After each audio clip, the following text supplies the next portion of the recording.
You're listening to the Business Marketing Show, episode number 13. You can find us at businessmarketingshow.com or on iTunes.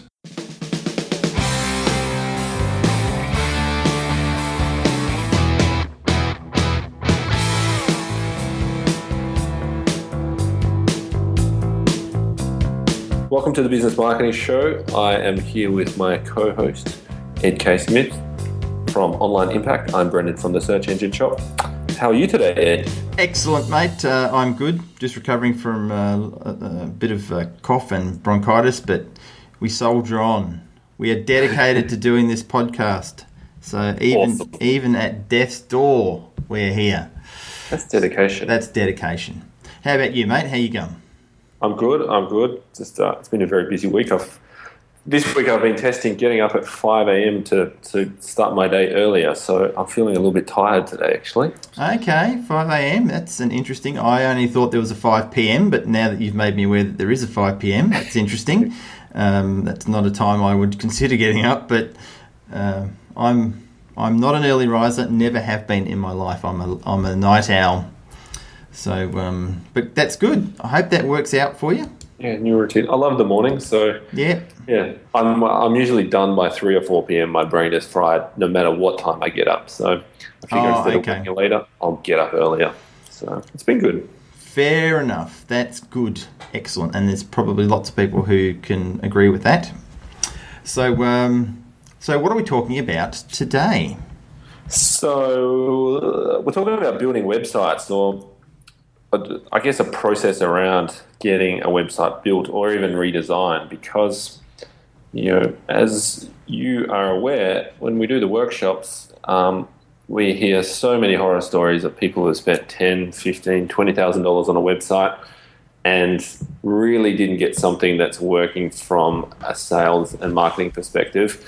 Now, there's probably two elements to that. A lot of people are shocked at the cost, but, it really comes down to it's not so much a focus on cost, it's really a focus on the benefit and what that delivers. It really does come down to having a series of questions that you need to have for your web designer, and knowing what they are can save you a lot of time and energy and money, definitely money.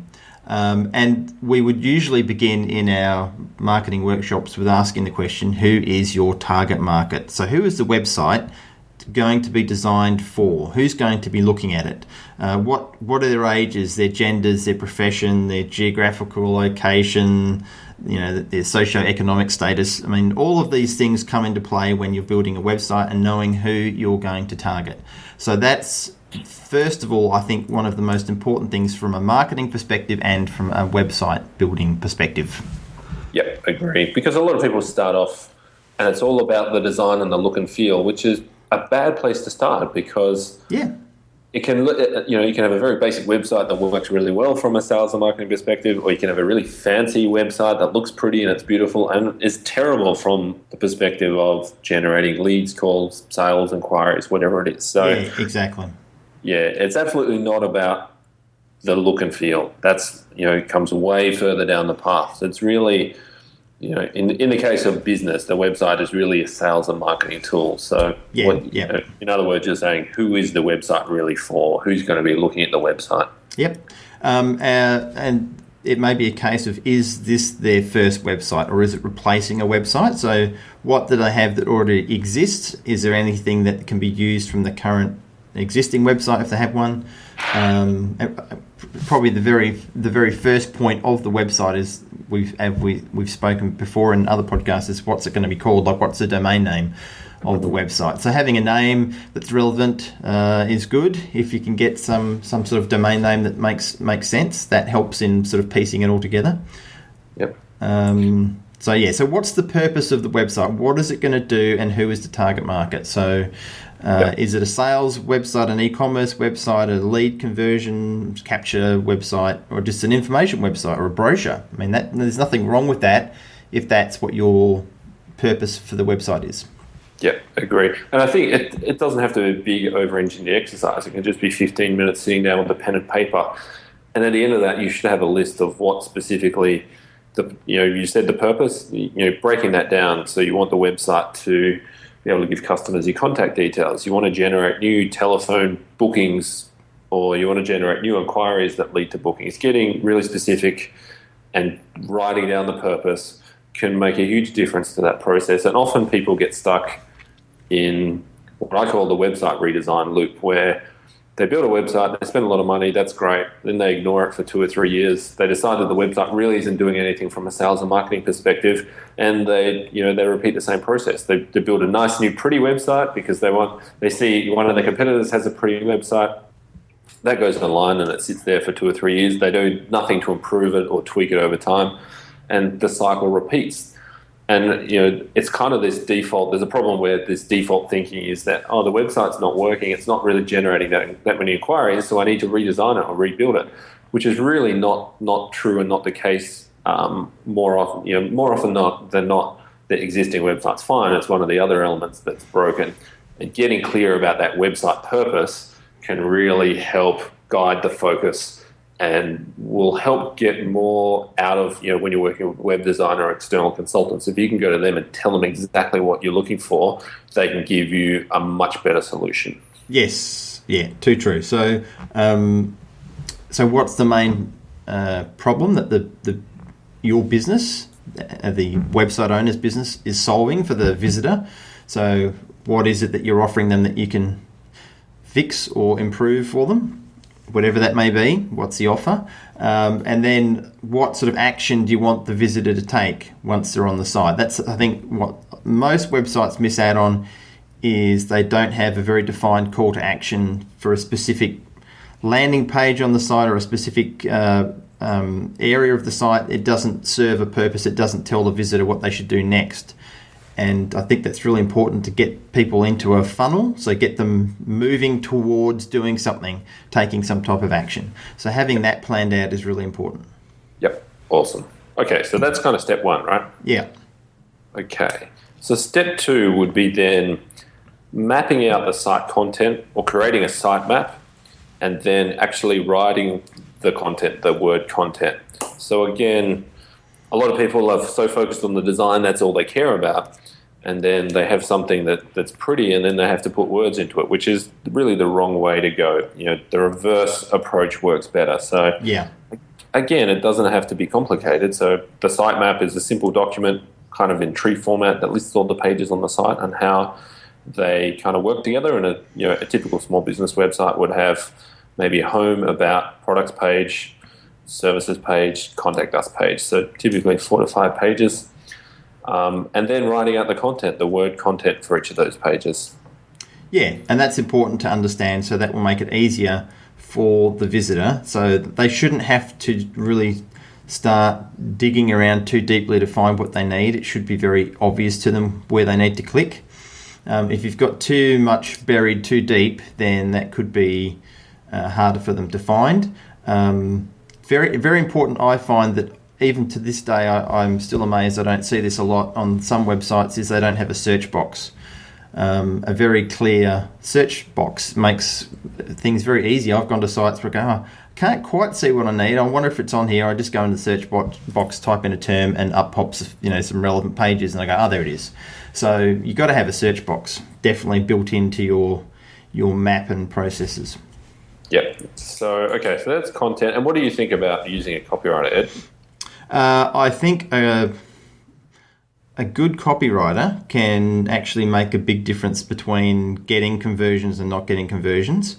So I think having someone that understands search engine optimization, so they tie in their copywriting with that process, is important. So I think it's certainly worth investing. There's different levels of copywriters, let's be clear. There's copywriters that charge, $20,000 to do a complete sales letter. There's copywriters that will just charge you, per word. There's all different areas that you can tap into. We can list a few copywriting sites for people, but I definitely think it's worthwhile engaging in someone to help you. If you're not a good writer, if you think you're a really good writer, fine, but there is a difference between someone that can maybe write a novel and someone who can write a sales letter or sales copy. Yeah, would agree. And often people are very close to their business. Yeah. And they don't really, it's very hard for them. I know I have this problem. It's very hard sometimes for me to put myself in the perspective of my customer because I've been doing this for so long and I have so many assumptions that, particularly around, like for me, around technology, I just assume people know things and, generally that's not the case.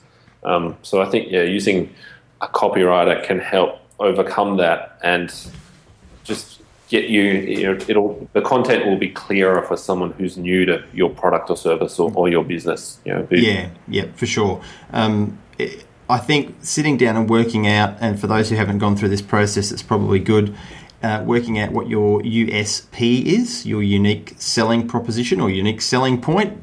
Some people say it differently. So your USP is the sort of like going to be the main area that you use on the site, and this will allow, give your prospects a point of view.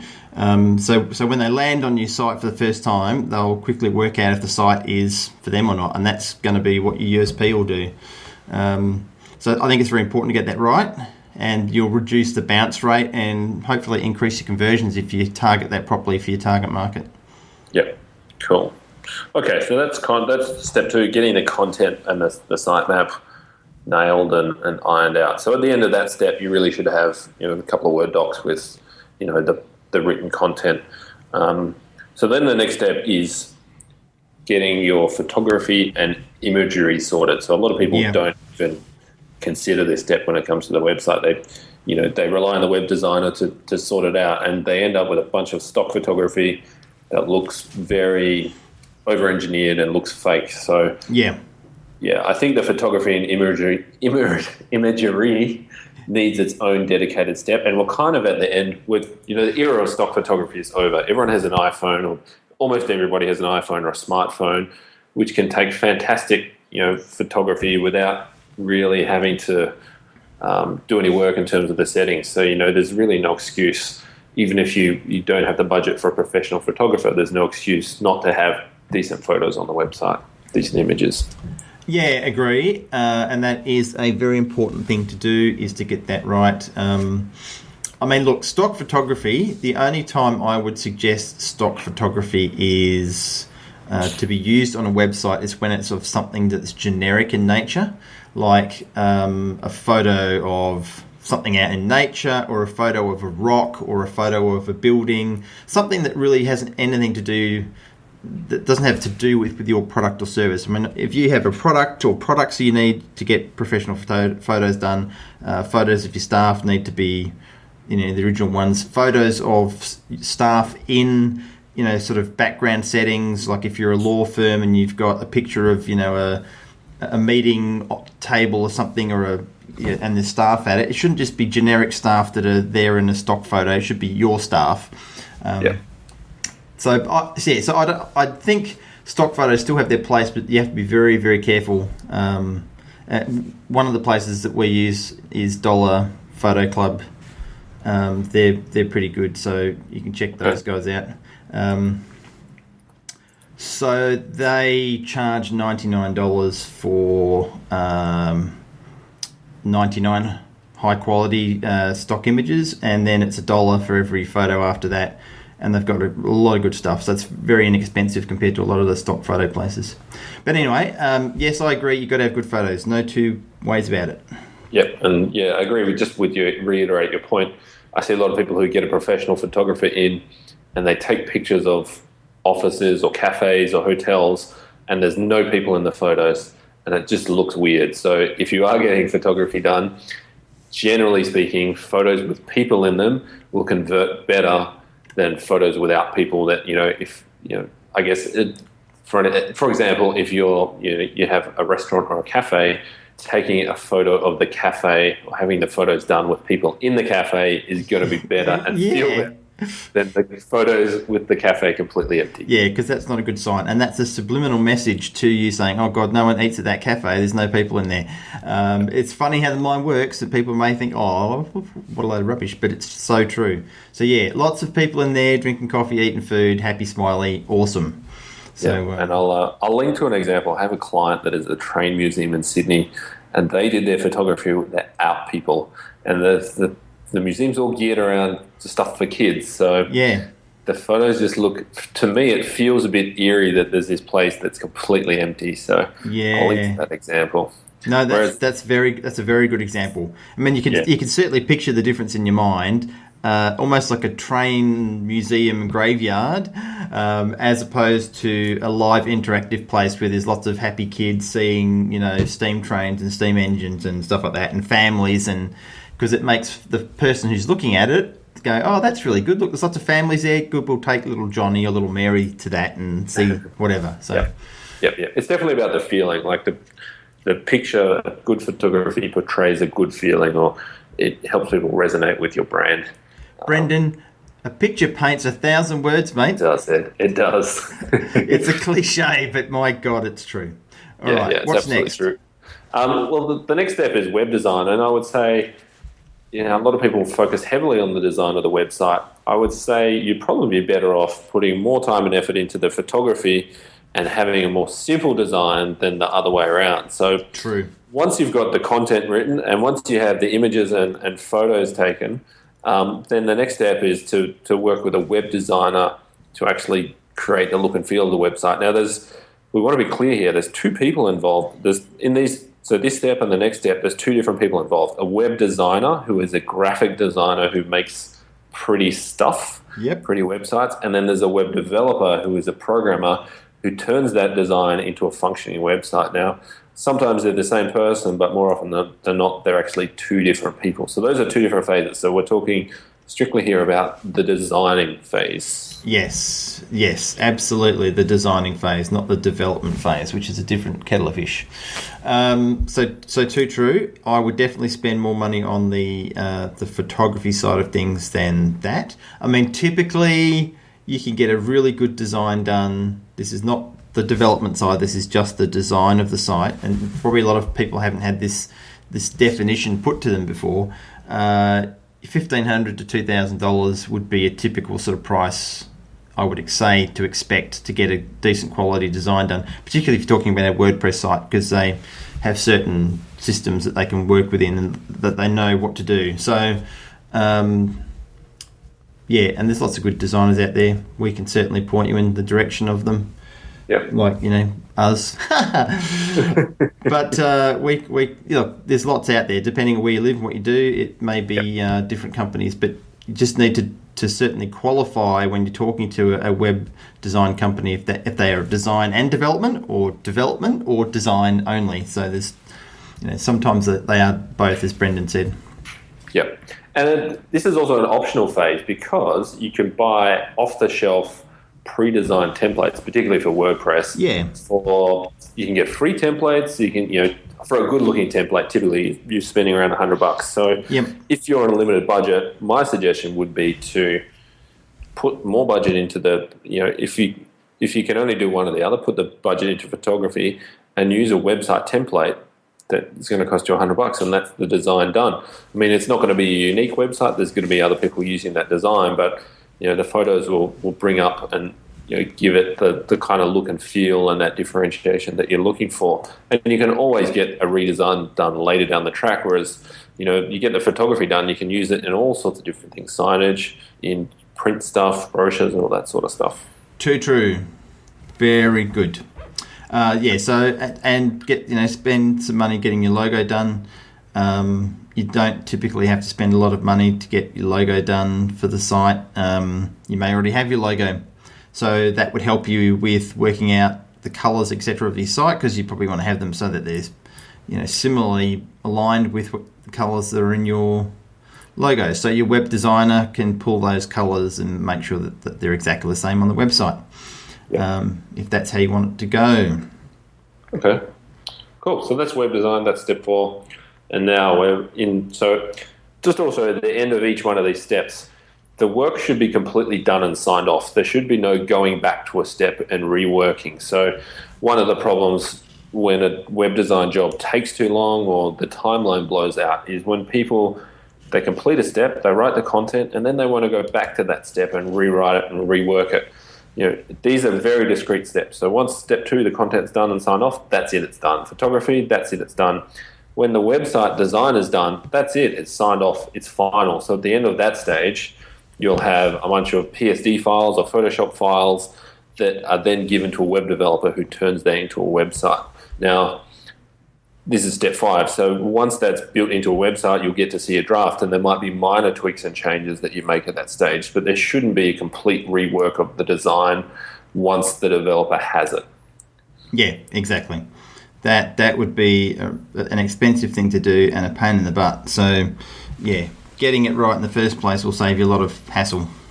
Yeah. And I see this all the time where people aren't paying enough attention to their rebuild process. They get the draft website and then suddenly they decide to give it a lot of attention, and the design really doesn't match what they were looking for. And then there's problems and rework and extra cost, and people are unhappy. So I would say you need to be clear on this, that there are 2 separate steps here. The design, lock that in, and then it comes to the website build stage. So typically the designer gets the file, the developer gets the files from the designer, builds the draft website. You get one round of tweaks on the draft, little tweaks and changes, fix alignment, fix the size of fonts or something like that. That's the first round of drafts. You sign off on it, then the website goes live. Yep. Yay! Now, if you're coming from if you're doing a redesign and you're coming from an existing website, there's an important point here that the new website will probably have different web addresses to the old one. So if this is not handled properly, in that the old web addresses are redirected to the new web addresses, you're likely to see a drop in your search engine rankings and traffic drop off a cliff.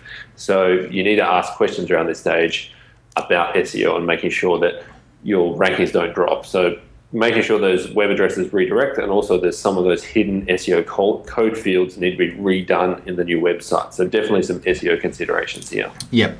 And so they would typically be called permanent 301 redirects. Am I correct in saying that, Brendan? If you're redirecting sites pages within your site that are already indexed on Google that have a ranking, you want to make sure that they are permanently redirected to the corresponding new URL.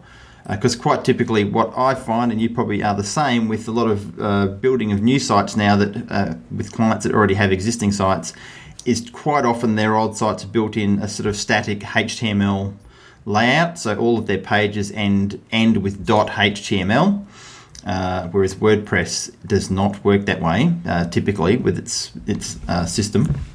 So you may have a page that'll just be whatever your web address is / the name of the page, and it won't have .html at the end. So you want to make sure that all lines up and that the old pages match the new pages.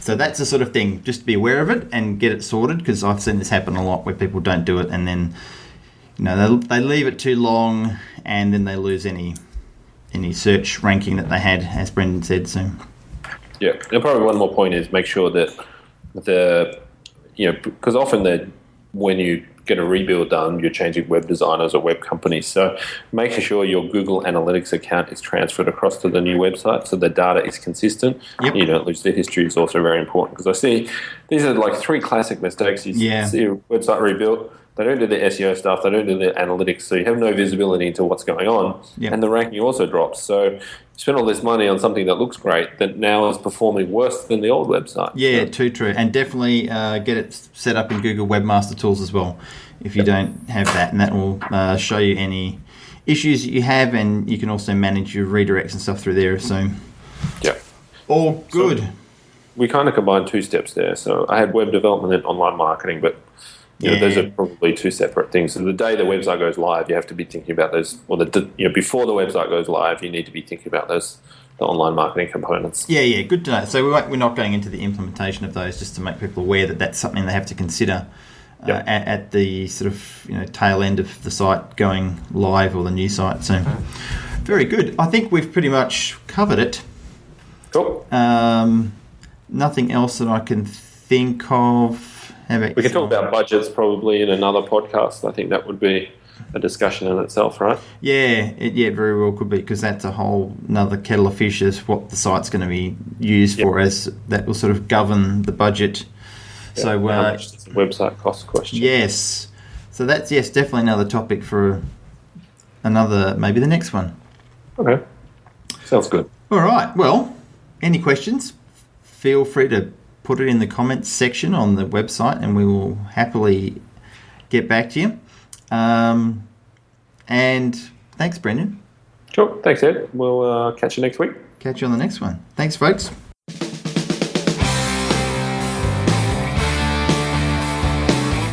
You've been listening to Business Marketing Show. You can find us at businessmarketingshow.com or on iTunes. Just look for Business Marketing Show.